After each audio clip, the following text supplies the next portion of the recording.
فضل بن سہیل نے بتایا، کہا میں نے معلّہ رازی سے محمد بن سعید کے بارے میں، جس سے عباد بن کثیر نے روایت کی، پوچھا تو انہوں نے مجھے عیسیٰ بن یونس کے حوالے سے بیان کیا۔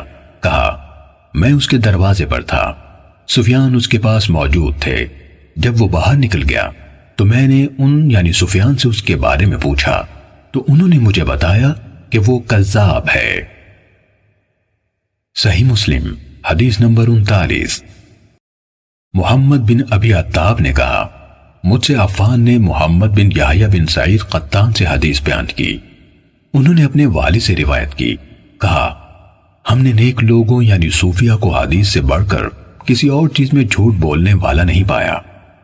ابن ابی عتاب نے کہا میں محمد بن یحییٰ بن سعید قطان سے ملا تو اس بات کے بارے میں پوچھا، انہوں نے اپنے والد سے روایت کرتے ہوئے کہا تم اہل خیر زہد و ورع والوں کو حدیث سے زیادہ کسی اور چیز میں جھوٹا نہیں پاؤ گے۔ امام مسلم نے کہا کہ یحییٰ بن سعید نے فرمایا ان کی زبان پر جھوٹ جاری ہو جاتا ہے، وہ جان بوجھ کر جھوٹ نہیں بولتے۔ صحیح مسلم حدیث نمبر 40۔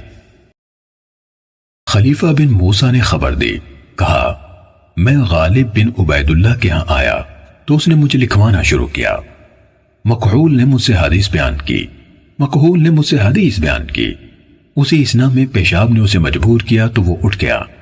میں نے جو اس کی کاپی دیکھی تو اس میں اس طرح تھا، مجھے ابان نے انس سے حدیث سنائی، ابان نے فلاں سے حدیث روایت کی، اس پر میں نے اسے چھوڑ دیا اور اٹھ کھڑا ہوا۔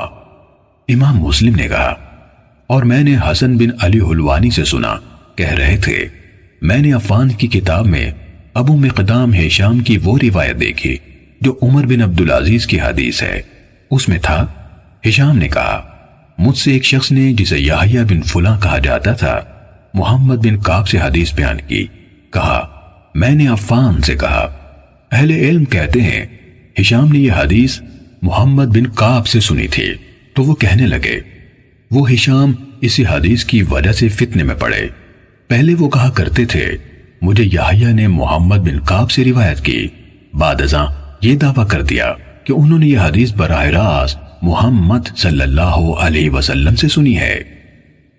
صحیح مسلم حدیث نمبر 41۔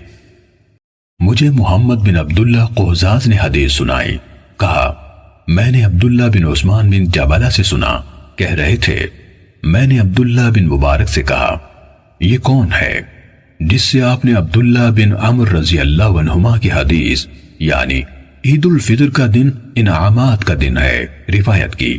کہا سلیمان بن حجاج، ان میں سے جو حدیث تم نے اپنے پاس لکھ رکھی ہیں یا میں نے تمہیں اس کی جو حدیثیں دی ہیں ان میں سے اچھی طرح نظر کرنا یعنی غور کر لینا۔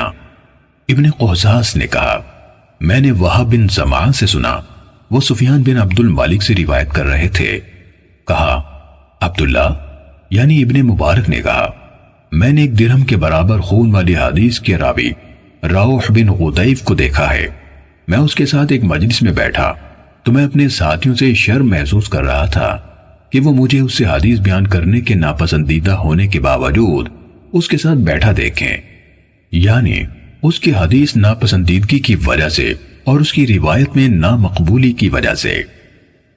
صحیح مسلم حدیث نمبر 42۔ ابن قہزاز نے کہا میں نے وہب سے سنا، انہوں نے سفیان سے اور انہوں نے عبداللہ بن مبارک سے روایت کی، کہا بقیہ زبان کے سچے ہیں لیکن وہ ہر آنے جانے والے علم حدیث میں مہارت رکھنے والے اور نہ رکھنے والے ہر شخص سے حدیث لے لیتے ہیں۔ صحیح مسلم حدیث نمبر 43۔ قتیبہ بن سعید نے جریر سے، انہوں نے مغیرہ سے، انہوں نے شعبی سے روایت کی، کہا مجھے حارث اعور حمدانی نے حدیث سنائی اور وہ کذاب تھا۔ صحیح مسلم حدیث نمبر 44۔ ابو عامر عبداللہ بن برات اشعری ابو اسامہ مفضل بن مغیرہ سے روایت کی، کہا میں نے شعبی کو کہتے ہوئے سنا، مجھ سے حارث اعور نے روایت بیان کی اور یہ کہ وہ گواہی دیتے ہیں کہ وہ یعنی حارث جھوٹوں میں سے ایک تھا۔ صحیح مسلم حدیث نمبر 45۔ قتیبہ بن سعید سے جریر، جریر سے مغیرہ نے، انہوں نے ابراہیم سے روایت کی، کہا علقمہ نے کہا میں نے 2 سال میں قرآن پڑھا، یعنی تدبر کرتے ہوئے ختم کیا۔ تو حارث نے کہا قرآن آسان ہے، وہی اس سے زیادہ مشکل ہے۔ صحیح مسلم حدیث نمبر 46۔ حجاج بن شاعر احمد بن یونس نے ابراہیم نخائی سے روایت کی کہ حارث آور نے کہا میں نے قرآن 3 سال میں سیکھا اور وہی 2 سال میں، یا کہا وہی 3 سال میں اور قرآن 2 سال میں۔ صحیح مسلم حدیث نمبر 47۔ منصور اور مغیرہ نے ابراہیم سے روایت کی کہ حارث متہم راوی ہے۔ صحیح مسلم حدیث نمبر 48۔ حمزہ زیاد سے روایت ہے، کہا مرہ ہمدانی نے حارث سے کوئی بات سنی تو اس سے کہا تم دروازے ہی پر بیٹھو، اندر نہ آؤ۔ پھر وہ گھر میں داخل ہوئے اور اپنی تلوار اٹھا لی تو حارث نے برا انجام محسوس کر لیا اور چل دیا۔ صحیح مسلم حدیث نمبر 49۔ عبداللہ بن عون سے روایت ہے، کہا ابراہیم نخعی نے ہم سے کہا تم لوگ مغیرہ بن سعید اور ابو عبد الرحیم سے بچ کر رہو، وہ کذاب ہے۔